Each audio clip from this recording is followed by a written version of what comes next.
Bonjour, on se retrouve aujourd'hui pour continuer notre série sur les polynômes.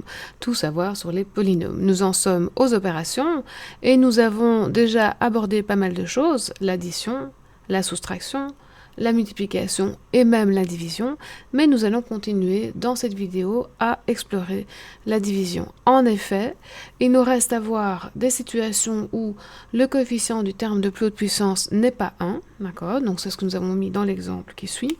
Et il nous reste aussi à voir une autre méthode de division dans le cas où le diviseur est un diviseur de degré 1. Alors j'espère que tu vas bien et que tu as déjà pu trouver sur cette chaîne diverses vidéos pour t'aider à dépasser certaines problématiques que tu rencontres dans ton cours de mathématiques. Si tu es nouveau sur la chaîne, je t'invite à t'abonner et à cliquer sur la petite cloche afin d'être au courant des futures sorties de vidéos.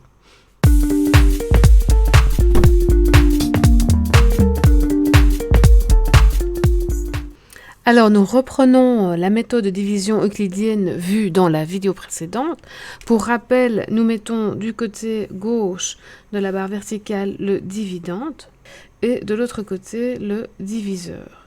Attention, je vous rappelle que nous devons absolument ordonner les polynômes et laisser un espace quand il y a des monômes manquants pour la zone du monôme manquant, ce qu'on a fait ici. Alors, on nous les avait donnés ordonnés, c'était bien sympathique, mais ce ne sera pas toujours le cas dans vos exercices, donc c'est à vous d'être vigilant et de regarder comment sont écrits vos polynômes. Même chose, est-ce qu'ils sont réduits ou pas réduits? Si par hasard il y a des termes semblables dans le polynôme, vous devez d'abord réduire le polynôme avant de commencer la division. Allons-y. Donc je prends, alors pour vous aider, je vais encore mettre de petits calculs qui normalement se fait mentalement. Donc je prends le plus haut degré du dividende, je le divise par le plus haut degré du diviseur, et en fait je vois que je trouve 2 tiers de x. Les x cube, x carré se sont simplifiés. Pour rappel, ce sont des propriétés de puissance que nous avons vues dans d'autres vidéos. Je vous invite à aller les revoir si vous avez oublié. Donc, quotient de 2 puissances d'une même base, on va soustraire les exposants, donc on se retrouve avec x exposant 1. Et au niveau des nombres, on simplifie si c'est possible. Ici, ce n'est pas le cas, donc nous trouvons un coefficient qui est une fraction. Ça n'est pas grave, nous l'indiquons ici dans la zone du quotient, et nous allons faire le même processus, à savoir multiplier chaque élément du diviseur par le premier élément du quotient qu'on a trouvé, indiquer ici les résultats qui représentent une partie du dividende déjà trouvé, que l'on va soustraire, et puis après on continuera le processus. Donc on y va, donc je multiplie 2 tiers de x par 3x carré, le 3 et le tiers vont se simplifier, donc je vais rester avec 2x au cube, ça tombe bien, puisque je sais que je veux soustraire et avoir ici 0. Donc tout va bien. Ici, je multiplie, ça me fait 4 tiers en positif de x carré. Et le dernier, je multiplie, ça me fait 20 tiers de x. Voilà, et donc maintenant, je soustrais ce que j'ai trouvé, qui est une partie du dividende. Donc j'ai 0. Ici, j'ai 0 moins, donc ça va faire moins 4 tiers d'x carré. Le suivant, c'est 8 moins 20 tiers. Alors, pour faire une différence entre deux nombres dont l'un est une fraction, je suis obligée de mettre au même dénominateur. Donc, je vous rappelle que 8, c'est la même chose que 8 unième.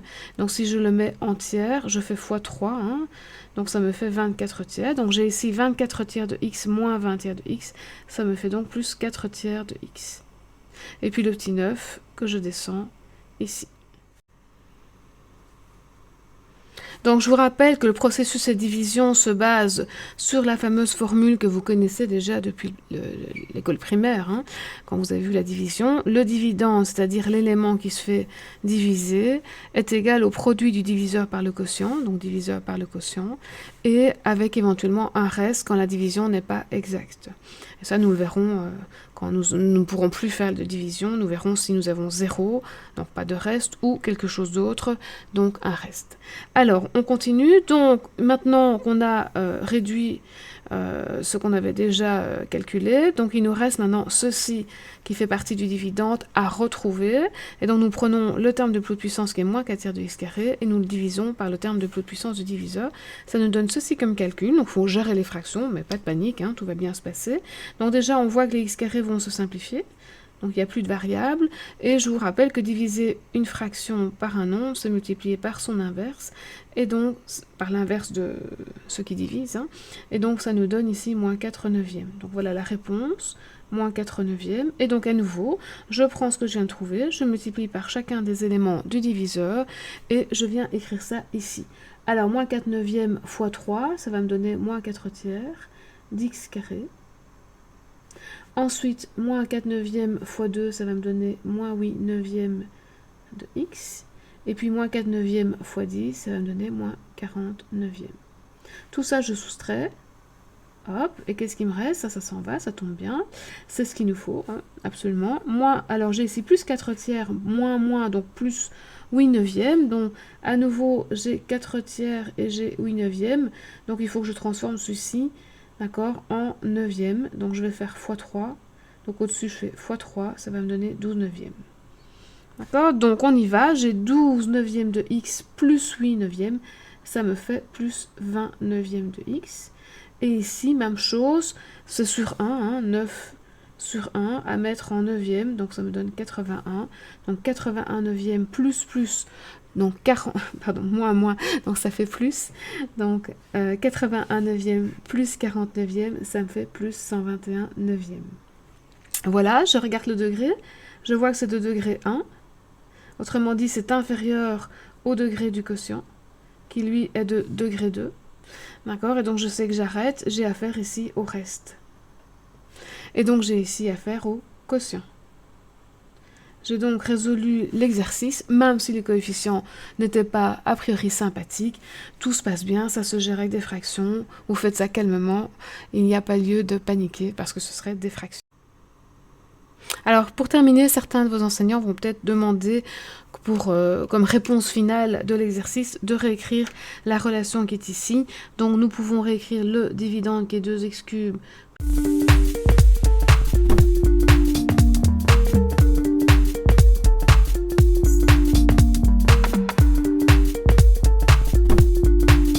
Donc ça termine cette méthode de division euclidienne dans cette situation avec un coefficient qui n'est pas 1. Nous allons nous attaquer à une autre situation, c'est dans le cas où les diviseurs utilisés sont des polynômes de degré 1, donc des binômes de degré 1. Alors je vais commencer par le faire en division euclidienne, et puis je vais montrer l'autre méthode qui permet de le faire un petit peu plus rapidement, qui est la méthode d'Horner.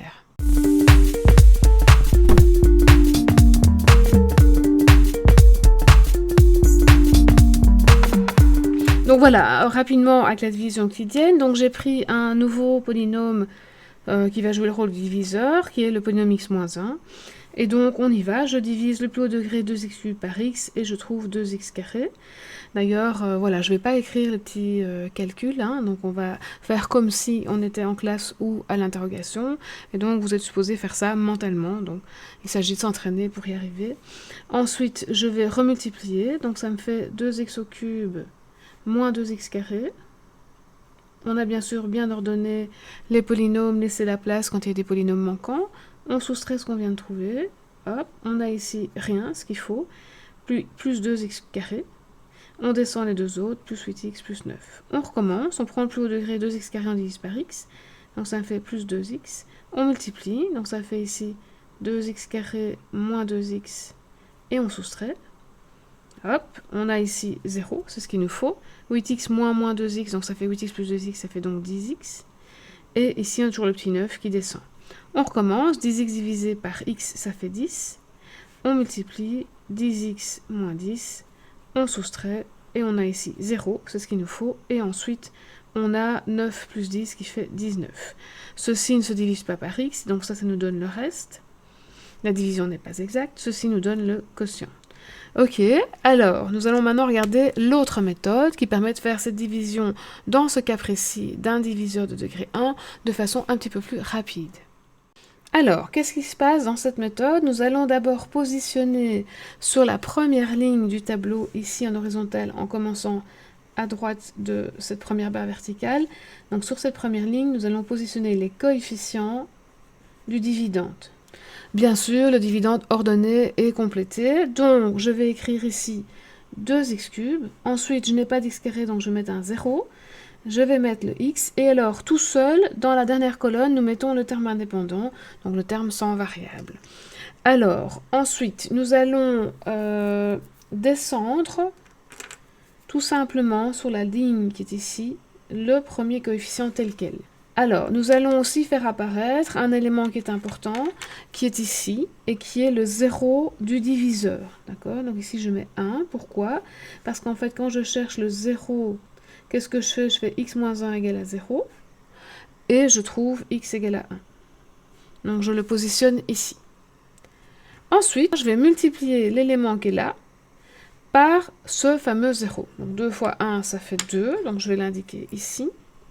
Et cette réponse que j'ai trouvée, je vais l'additionner avec le coefficient qui est déjà présent du dividende. Donc j'additionne, ça va me donner 0 plus 2, 2. D'accord, je vais l'indiquer ici. Et puis je recommence, je multiplie.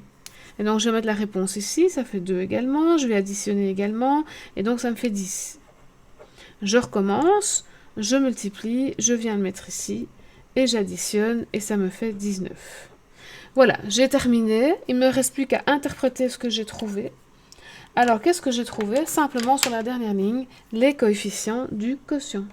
Si on regarde notre quotient, effectivement, nous avons bien 2x carré, 2x et 10. Alors, comment est-ce que je sais que mon quotient commence au degré 2? Mais tout simplement parce que je connais la règle qui me dit que le degré du dividende moins le degré du diviseur me donne le degré du quotient. Donc comme j'ai ça en tête, je sais que 3 moins 1 me donnera 2.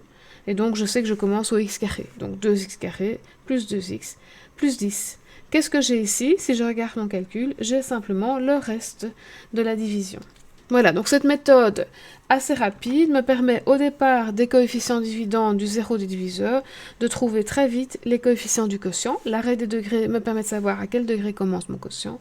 Et je trouve ici le reste, donc je sais si la division est exacte ou pas exacte. Voilà, j'espère que cette vidéo vous aura permis de clarifier à la fois la méthode de division euclidienne, même dans les cas entre guillemets un petit peu plus complexes, avec des coefficients moins sympathiques, et la méthode d'Hörner pour les divisions avec des polynômes du premier degré. Cette méthode est intéressante et utile, en tout cas pour la factorisation, donc elle va nous permettre de faire le lien avec notre série de vidéos sur la factorisation, car nous allons pouvoir factoriser avec la notion de loi du reste que nous verrons aussi dans une prochaine vidéo. Voilà, d'ici là, portez-vous bien et abonnez-vous à la chaîne si ce n'est pas encore fait. Cliquez sur la petite cloche pour être au courant des sorties de vidéos. N'hésitez pas à mettre des commentaires, je vais y répondre avec grand plaisir. Et éventuellement, liker la vidéo, ça me fait aussi toujours plaisir. À une prochaine fois.